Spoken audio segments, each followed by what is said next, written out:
The Zephyrian queen's mandibles clicked with satisfaction as she surveyed the latest batch of human prisoners through the bioluminescent walls of her chamber. Their pale, soft flesh rippled with terror as her drones dragged them deeper into the hive's bowels. For 3 standard cycles, her kind had harvested these fragile bipeds from their scattered colonies, finding them to be the most exquisite delicacy in this sector of the galaxy. Perfect specimens, she chittered to her prime warrior, her 6 eyes gleaming with predatory hunger. Their fear seasons the meat so beautifully. The Zephyrians had evolved as apex hunters on a world where mercy was extinction and brutality was survival. Standing 8 feet tall on powerful chitinous legs, they possessed natural armor that could deflect plasma rounds and claws that could shred steel. Their hive mind structure made them perfectly coordinated predators, and their queen's psychic dominance over her subjects was absolute. Human colonies had been easy prey, scattered, underdefended, relying on primitive kinetic weapons and outdated energy shields. The queen had watched through her drone's compound eyes as human defenders fell like wheat before the scythe, their desperate last stands nothing more than entertainment. But humans, she would soon learn, were more dangerous when they appeared most defeated. Captain Sarah Chen pressed herself against the ventilation shaft's cold metal walls, her breathing controlled despite the 3 days she'd spent crawling through the hive's infrastructure. The Zephyrians' arrogance had been their first mistake. They'd assumed humans would break under torture and terror. They hadn't counted on military training, or the fact that some humans grew more dangerous when they had nothing left to lose. Behind her, Lieutenant Martinez whispered into his comm unit, "Ghost Actual, we're in position. Package is ready for delivery." The package was Chen's own design, a hybrid virus that targeted the specific bioelectric frequencies of Zephyrian neural networks. She'd worked on bioweapon countermeasures before the colonies fell, never imagining she'd need to reverse engineer her own research into something lethal. The Queen's second mistake had been keeping human prisoners alive for extended periods. 3 days was more than enough time for someone with Chen's training to study her captors, map their hive structure, and identify the perfect distribution point for an airborne pathogen. Their third mistake was underestimating human adaptability. As Chen and her team moved through the ventilation system, releasing microscopic canisters at precise intervals, the Queen continued her feeding ritual below. She savored the terror of a young colonist, unaware that death was already spreading through her domain on currents of recycled air. The virus worked exactly as Chen had designed it. It infiltrated the Zephyrians' respiratory systems, crossed into their bloodstream, and targeted the specific neural clusters responsible for their hive-mind connection.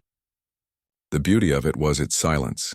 No alarms, no dramatic collapses, just a gradual severing of the psychic bonds that held their society together.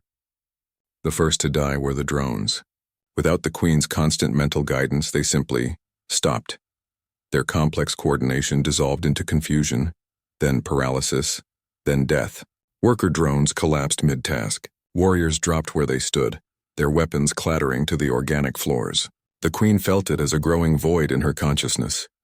Thousands of voices falling silent at once. Panic flooded her system as she realized the scope of the catastrophe. Her psychic screams echoed through the hive's bioneural networks, but there were fewer and fewer minds to hear them. By the time she understood what was happening, it was far too late. Chen watched from her hidden position as the massive Queen writhed in her chamber, her 6 eyes wide with a terror that mirrored what she'd inflicted on so many human victims. The predator who had found humans to be such easy prey now experienced the helplessness of becoming prey herself. "Target acquired," Chen whispered into her comm. "1 shot, 1 kill." The plasma rifle's energy bolt punched through the Queen's natural armor as if it were paper. Chen had studied the Zephyrian anatomy for 3 days, identifying the exact point where their primary neural cluster met their cardiovascular system. The Queen's death was instant, but not before she experienced a moment of pure existential terror. As the Queen's massive form collapsed, the last few surviving Zephyrians throughout the hive began to die. Without their psychic anchor, their minds simply couldn't function independently. Evolution had made them perfect group hunters but had left them helpless as individuals. Chen and her team made their way to the hive's communication center, stepping over the bodies of their former captors. The same biotechnology the Zephyrians had used to coordinate their hunts now served as a broadcast station for humanity's first victory message in months. "This is Captain Sarah Chen to all human vessels and colonies. She spoke into the organic transmitter. The Kepler 438 beehive is down. Repeat, the predator hive is neutralized. We've analyzed their biology and developed countermeasures, transmitting viral specifications and deployment protocols now. As her message spread across the galaxy, other human survivors began to understand what had happened. The aliens who had seemed so invincible, who had hunted humans like animals, had been brought down not by superior firepower or advanced technology, but by human ingenuity and ruthless adaptability. The Zephyrians had made the classic predator's error. They had assumed their prey would remain prey forever.